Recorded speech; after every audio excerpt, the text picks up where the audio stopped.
The royal audience chamber of the Vayari Empire was a place few humans had ever stepped foot in and lived to tell about. Gleaming columns of blue stone stretched to the ceiling, and veins of bioluminescent crystal pulsed like arteries through the walls. The air carried a hum of power, like the room itself was alive and aware of every word spoken within it. I stood alone at the center, bound by honor more than chains. My name is Ethan Reese, Terran soldier, war veteran, and by the bizarre twist of fate that had brought me here, the man the Queen herself now glared at with eyes sharp enough to slice through armor. On her lap sat a child, scales glimmering green and silver under the chamber's glow.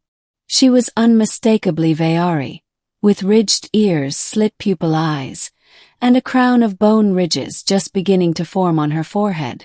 The child kicked her small legs idly, then pointed a stubby finger at me and chirped in perfect standard galactic.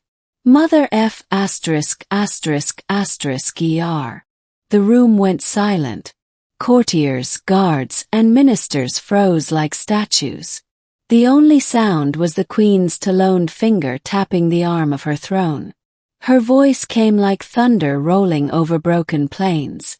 "Why," she said slowly, each word laced with dangerous curiosity, "is my grandchild calling you Mother F******** Ker Human?" Beginning. The story of how I came to be in the Vayari royal court began 3 years earlier. Humanity and the Vayari Empire had been locked in a grinding border war. The Vayari were brutal, proud, and nearly twice the size of an average human. Their ships cut through ours like knives through paper. Their claws shredded our armor. We only survived because humans are stubborn and clever, and because we had a knack for improvising. During one of those brutal campaigns, my unit was pinned down on a jungle moon called Kazira. I had taken shelter in a ruined temple, bloodied and exhausted, when I found her, Princess Kayla, the Queen's eldest daughter.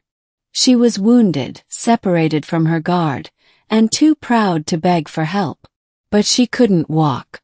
And though she had every reason to hate me, she didn't strike when I approached. I carried her out of the jungle on my back. She called me fool and animal the entire time, but she never let go of my shoulder. We survived the pursuit of both our armies until a ceasefire patrol found us days later.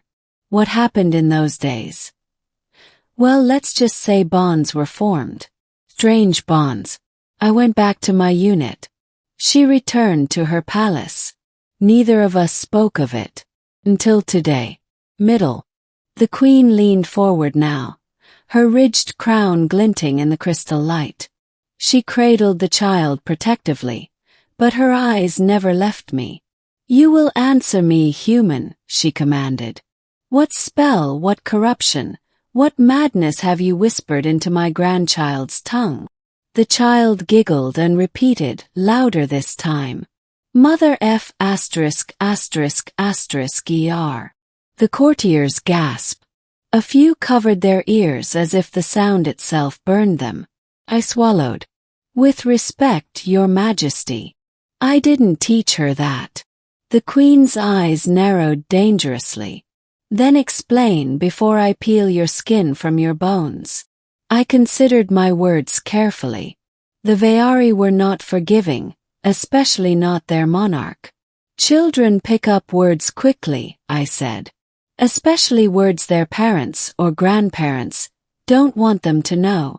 If she's saying that, she must have overheard it from someone else." "From whom?" the Queen growled. And then I made the mistake of glancing at Princess Kayla. She stood among the courtiers, regal in her battle-plated gown, eyes cool and unreadable. But the faintest twitch at the corner of her mouth betrayed her. The Queen's gaze followed mine like a predator catching scent. "Daughter," she hissed, "why does your offspring address this human with such vulgarity?" Kayla stepped forward, unflinching under her mother's fury. "Because," she said calmly, "she must have overheard me. I may have spoken the phrase once or twice." The chamber rippled with shock. Ministers muttered, guards stiffened, and the queen's talons dug grooves into her throne. "You dare corrupt your child's tongue with barbarian profanity," the queen thundered. Kayla's gaze slid to me, sharp and unrelenting. Better she learn truth from me than lies from others. That didn't sound like Kayla at all. My stomach sank. The queen turned her full wrath back to me. "Human, my daughter, once heir to the throne, utters words of you. My grandchild speaks of you. There is more here than chance." Her voice dropped into a low growl. "What did you do to my bloodline?" Froze. Every instinct screamed to deny, deny, deny. But Kayla's eyes were still on me, and they held a silent plea. The truth spilled out.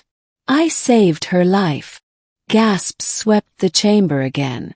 The queen leaned back, processing, eyes flashing like molten metal. "You saved my daughter." "Yes," I said firmly. "On Kazira. She was wounded, dying. I carried her to safety. We survived together." The queen's gaze darted to Kayla. "Is this true?" Kayla inclined her head once. "It is," the queen hissed. "And in that survival, what else passed between you?" The implication hung heavy. My throat dried. Kayla answered before I could. "Enough," she said, stepping closer to the throne. "Enough that my child knows his face. Enough that she feels the bond he and I forged. Enough, mother, that you cannot erase it." The queen rose from her throne, towering and terrible. "You dare speak of a bond with a human.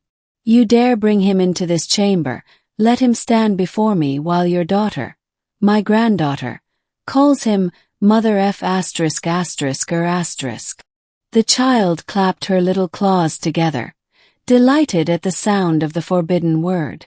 "Mother F***, she sang again. It was so absurd, so surreal, I nearly laughed. But death stood inches away, and the queen's fury was real. The truth revealed. Kayla stepped closer to her mother, her voice steady. "You wanted answers. Here they are.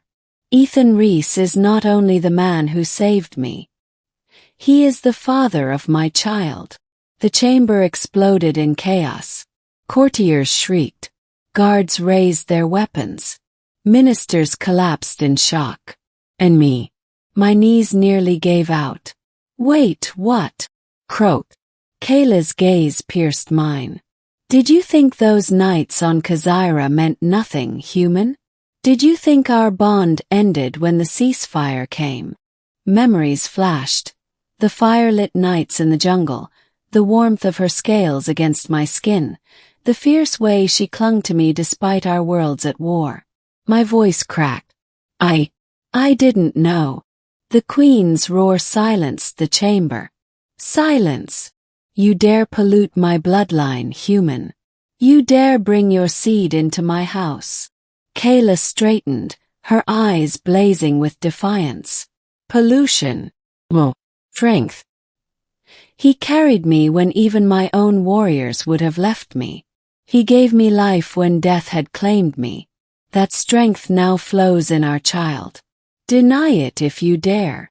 The queen trembled with rage. Her claws clenched, but her gaze flicked to the child in her lap, the innocent, wide-eyed girl repeating her forbidden phrase. "Mother F***. The child chirped again, oblivious to the storm around her. The queen's fury faltered, just for a moment, ending. Silence fell heavy over the chamber. Every Veari I was locked on their monarch, waiting for her decree. She looked at me, at Kayla, at the child. For the first time, doubt flickered in her gaze.